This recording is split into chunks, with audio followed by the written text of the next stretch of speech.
Hello students, welcome back to my channel. आज के इस वीडियो में हम सीखेंगे trick to remember monomer of polymers. आज हम बात करेंगे पॉलीमर चैप्टर के बारे में, जहां पर आपको बताऊंगा कि आप कैसे याद रख सकते हैं पॉलीमर के मोनोमर्स के नाम को। तो चलिए शुरू करते हैं। तो सबसे पहले सीखेंगे होमोपॉलीमर्स के मोनोमर को।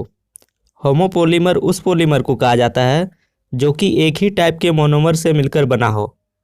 तो सबसे पहले हम बात करते हैं ऐसे पॉलीमर्स की जिसके नाम के आगे पॉली वर्ड लगा हो।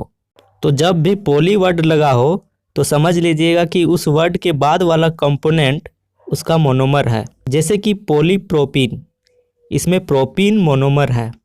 जैसे कि पॉलीस्टायरीन, इसमें अस्टायरीन मोनोमर हो गया।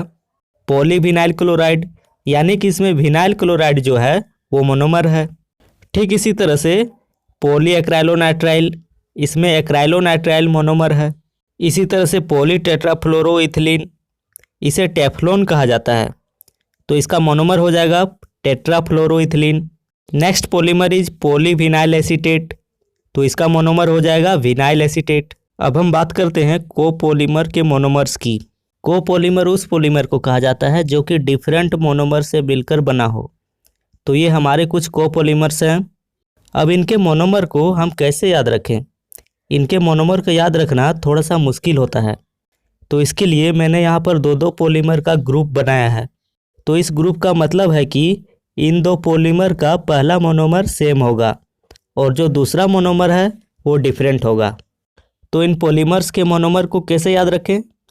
तो ये है ब्यूना एस, तो इसमें Bu आ रहा है, तो Bu से हो जाएगा ब्यूटा 1,3 डाइन एंड S से हो जाएगा अस्टायरीन, यानी कि ब्यूना एस के मोनोमर्स है ब्यूटा 1,3 डाइन एंड अस्टायरीन।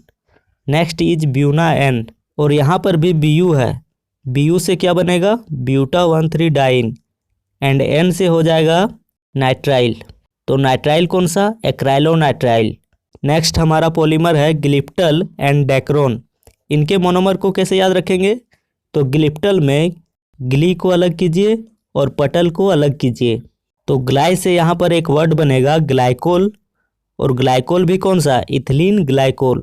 और पटल से यहाँ पर वर्ड बनेगा थैलिक एसिड, यानी कि इसके मोनोमर्स हो जाएंगे ethylene glycol and phthalic acid. Next हमारा पॉलीमर है डेक्रोन। तो हमने जो ग्रुप बनाया है उसमें क्या है कि पहला मोनोमर सेम है, तो यहाँ पर भी क्या हो जाएगा? Ethylene glycol. और याद रखिएगा डेक्रोन का दूसरा नाम टेरिलिन भी होता है, तो ये जो टेरी वर्ड है उसे यहाँ जोड़ देना है, तो क्या हो जाएगा? टेरीथैलिक एसिड।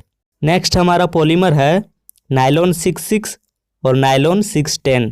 तो नाइलॉन 66 में 66 क्या रिप्रेजेंट करता है? ये रिप्रेजेंट करता है कि फर्स्ट मोनोमर में 6 कार्बन है और सेकेंड मोनोमर में भी 6 कार्बन है।